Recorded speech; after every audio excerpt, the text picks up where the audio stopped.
Hey folks, welcome to the Warlords show. I am your East Coast Warlord, Jim Hansen. And I'm a complete idiot. I'm your West Coast Warlord, Kurt Schlichter, and we've done this show before, so if it feels like deja vu, it is because I didn't turn on the recorder. Yeah, but it'll only feel like deja vu to me. And you, I guess. Well, look, we'll just focus on the highlights. This is a special edition. We're going to be talking about the criminal indictments. It's air quotes whenever that gets mentioned. In a little detail. The comedy indictments. The comedy indictments in a way that you probably haven't heard before, from a direction you haven't heard. So don't be like going, I'm going to change it to, I'm going to go listen to somebody else. No, listen to us, because the Warlords have a perspective that you probably have not heard yet. And the funny thing is, because the whole thing now is a comedy of errors, is she actually a lawyer, little Miss Fani down in Fulton County? Fani? The woman named after she's a lawyer. She's literally named after an ass. It could and not it's be more appropriate apropos. because of what she's full of. Look, I know people go, Kurt, you're a lawyer. What's your legal opinion of this stuff? I don't have one. These are not legal cases. Okay, you got to understand. These do not bear any resemblance to law as it is practiced for anyone else other than conservative enemies of the establishment. Fact. And it's political assassination is what it is. It's a collection of kangaroo court charges designed to generate propaganda that can be used by the media and the other organs of information and disinformation to go ahead and lie to the American people. Well, yeah, they've got a number of things. They want to use up his time, focus, effort, and money on fighting these bogus cases. They want to enrage conservatives enough that they stand behind Donald Trump, the weakest presidential candidate. His unfavorables are right up there with toe fungus and, chlamydia. Crotch rot. God, I guess I have a theme today. None of these cases, Warlord Jim, are expected to actually result in a conviction. Right. Or a lasting conviction. There will be a conviction in the Democrat juries where they bring them, New York, Washington, Atlanta, not necessarily Florida. And then they'll get crushed on appeal. I mean, they'll get destroyed on appeal. They're just not going to be upheld. You look at this RICO case in Atlanta. Okay, RICO, Racketeering Influence Corrupt Organization, was designed to stop a continuing enterprise like the mafia. And then they charge, specific things in furtherance of it. Hey, you're a bookie. You called from one betting parlor to another to make bets. That furthers the alleged conspiracy that underlies the RICO Act. Here, they're trying to apply this to an ad hoc group of political people who came together very quickly for one purpose, which was to challenge the election, and then broke apart. And the actions that they took are First Amendment activity. I mean, didn't he say something about Mike Pence? Well, I mean, the idea that one of the acts noted in Miss Fanny's, indictment of doom is that President Trump called Mike Pence a wimp in furtherance of the conspiracy. I mean, here's the thing, and there are a lot of soft conservatives out there who go, well, we have to look at this and weigh its value. No, it's all bullshit. I mean, 100%. Look, you cannot make the exercise of a First Amendment right, like calling Mike Pence a wimp, the basis in any way or any manner to any extent for a criminal charge. But that's what she's doing. They're like, well, no, it's just no, if it's not part of the charge, why is it in the charges? And if it's literally covered under the First Amendment, the very first thing, they're like, okay, we want to make sure that we can't shut down our political enemies because we don't like what they're saying. Well, now you can. Well, you saying this is in furtherance of a conspiracy, so you can't say that, oh, I don't know, Joe Biden's a senile old pervert who showered with his freaking daughter. And just like calling Mike Pence a wimp, the 100% defense for slander or anything else, if it's the truth, it's certainly not a crime. Well, that's certainly that one's not up to debate. Pence is a wimp, Biden's a pervert, right? How's that fraud? It has to be a misrepresentation. No, it's complete bullshit. It's not designed to get a real conviction. It's designed to cause effects within the election to ensure that a perverted Democrat incompetent who makes Fetterman look like he's on coke is reelected to the extent he was elected the first time in a fair and open election. Well, now, the other fun thing about the whole concept of making it RICO and calling it a conspiracy is almost all of the things that are charged in this, all these acts in furtherance of a conspiracy, would literally come out of a job description of people like Mark Meadows. Mark Meadows, the chief of staff for the President of the United States, called to set a meeting for Donald Trump with the Secretary of State. No shit. Really? Oh, no. I'm pretty sure that's his job. Yeah. Now, that brings us to another point. Now, I do civil litigation. And in civil litigation, there's something called removal. You can remove a lawsuit under certain circumstances between two parties. You move it to the federal system. And you may want to do that because you may want to get a different judge. You may want to use federal rules instead of state procedural rules. You may think you're going to get a better jury. There's lots of reasons to do it. I do it sometimes. I've done it a lot over 30 years. I did not know until, Mark Meadows did it yesterday, that you can remove a criminal case when you are accused of something in the course and scope of your, and it's very broadly defined, your job as an officer of the federal government. Weird. Yeah, that's pretty cool, huh? But there's another twist, yet another, because it's RICO and everybody's involved. There is a non-zero chance that the entire case will have to be removed for all 18 defendants. That's a big monkey show right there. It is a big monkey show. It's a monkey mating with a football time. But when you have a bullshit case for something where a bunch of people came together for a, frankly, legal purpose, they wanted to get away from actually having a conspiracy. Because for certain reasons, that's harder to prove. It also doesn't have a 5-year minimum sentence. Well, and now the other thing is that when they invented this idea that it was a conspiracy, they're overlooking the fact that their actions, even one of the acts that they claim that Trump did, was to talk to Governor Kemp and say, I need you to decertify the election or whatever legal remedy there is. Yeah. And they literally have that in quotes. So they're charging Trump with a conspiracy for attempting to get the governor to use the appropriate legal remedy to fix an election. Yeah, I'm sorry. How can that even be a crime? Well, isn't there a right to petition the government? You don't have to, yes. And you know what? There's no asterisk that says, oh yeah, but only if it's something you can actually get. So you're only allowed to ask for things you're entitled to? Because only if you're not a Republican. Then you're not asking. Right. You're demanding. I want this. I'm entitled to it by definition because I asked for it. What? This is chaos, Warlord Jim. And the things that they're doing, the idea that even if what you're doing isn't going to work, like you said, it doesn't take away your right to try. Even if you think, one of the things they're saying is that Trump was told by his lawyers that this won't work. We'll probably go 0-9 at the Supreme Court. That doesn't make a bit of difference to his right to try. Yeah, Jim, every lawyer I talk to disagrees with me. Are they criminals because I win? No. I mean, are the guys who oppose me, did they do something wrong because they made a case and the judge said, no, I'm going to go with Kurt? And that's just it. You never They're lawyers. know. Unless what you're doing, they're saying, okay, let's fabricate evidence to do this. But there's in that entire garbage indictment, there's not a single thing that says the Trump cabal decided to break this law specifically to do this in order to cheat the people of Georgia. And it's all case this, of that. Yeah, it's all this like, gauzy, well, you're cheating us out of our right to have votes counted. Hey, I have a right to try and win the election.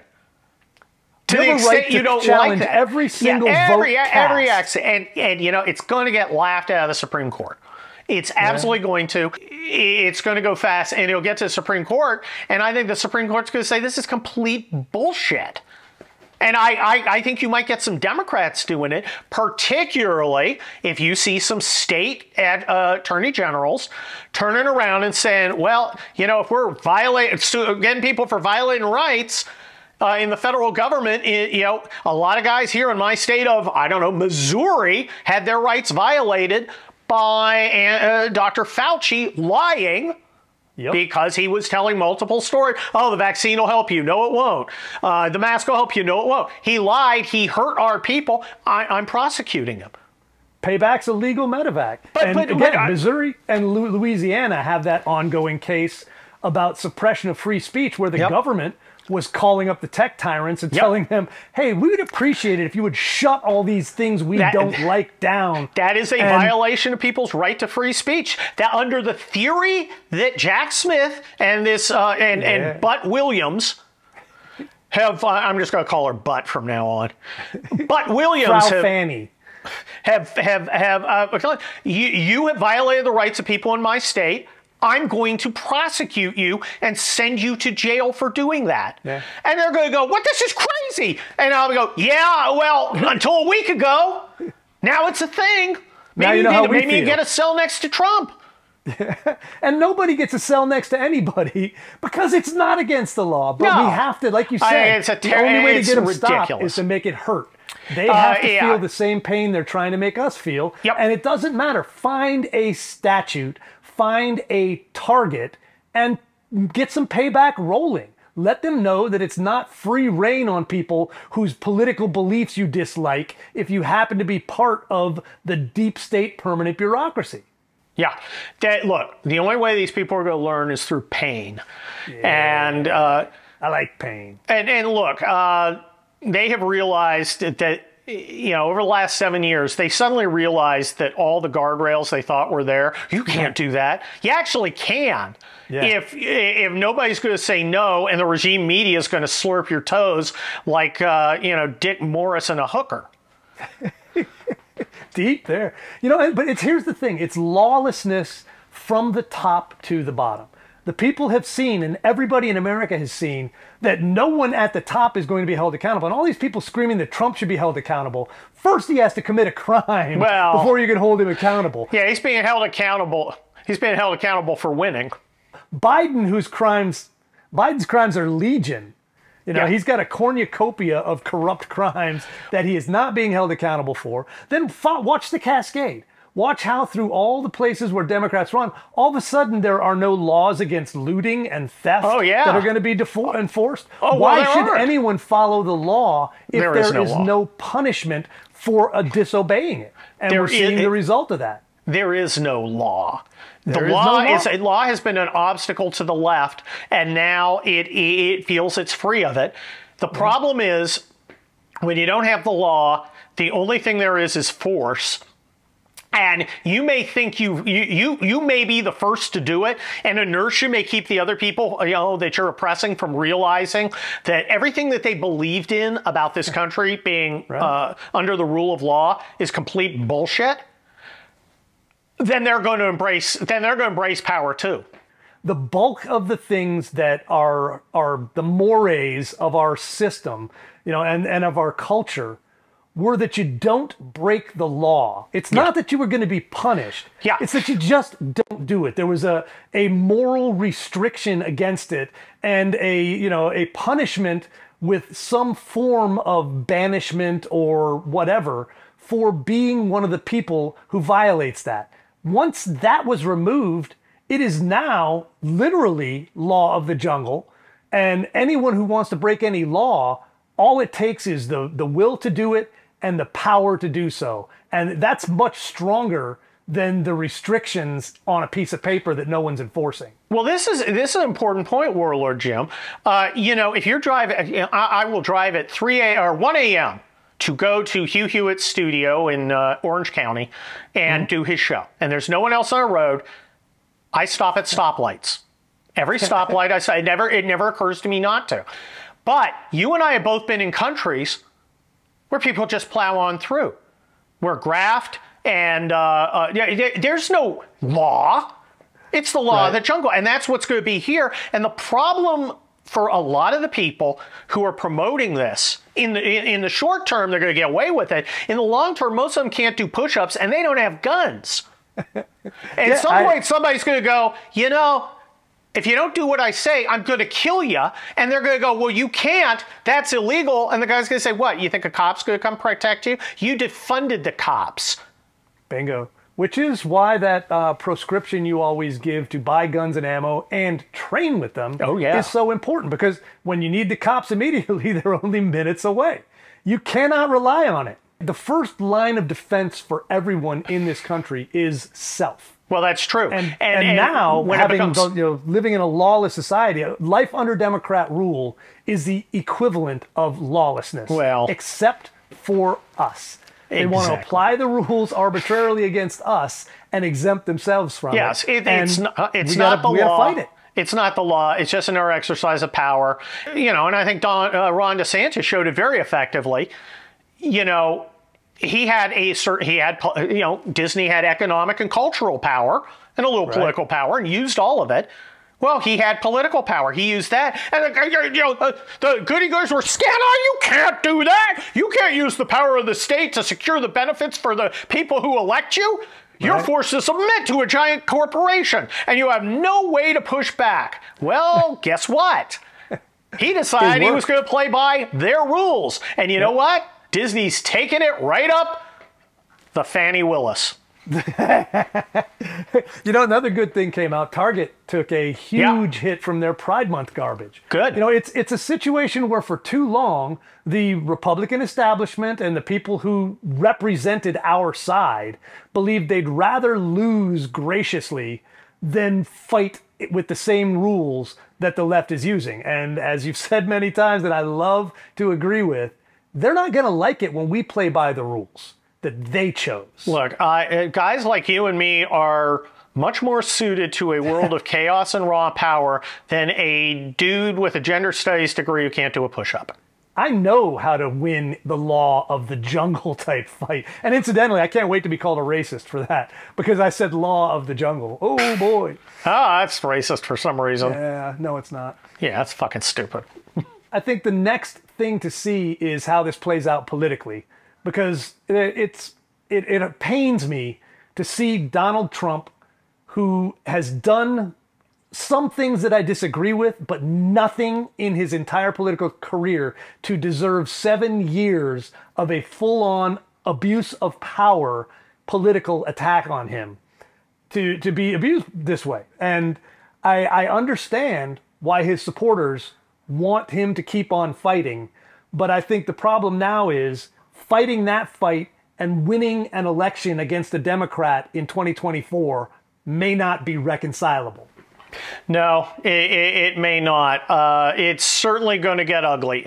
And, okay, I mean, it ain't what I asked for, but I'm going to face reality. That's what we do on the Warlords, Warlord Jim. We face reality. We face the wasteland as it is and conquer it. And, okay, you know, I will back any play Donald Trump wants to make to fight against what has been done to him personally and professionally. Because his first term, he got cheated out of that. Yep. They basically took away his term because he was forced to fight scurrilous garbage charges the whole time. And it hasn't ended. And it never will end for him. Until they suffer. I think it's one of the most grave miscarriages of the American political and justice system to see what's been done to him, both politically and professionally. You're absolutely right. But that doesn't mean he's the right guy to keep fighting for us. Now, I think we're going to have to accept the fact that it's an uphill battle for anyone but him to get the nomination. But I think all of us need to take a look at whether the fight is to redeem Donald Trump from the unjust treatment he's gotten, which has been completely un-American, and in doing so, lose to the Democrats and get 4 more years of Democrat judges and bad policies and watch this country continue to swirl. I could not agree with you more, Warlord Jim. Well, that's we spent all our time today on the non-cultural stuff, and I gotta say, I think the second go was just as good as the first. It was beautiful. I don't even remember the first round. Did we do a first round? It's all hell. I don't even know what we were just talking about. Anyway, I'm the West Coast Warlord, Warlord Kurt, and I am Jim Hansen, your East Coast Warlord. We'll see you next week. Adios.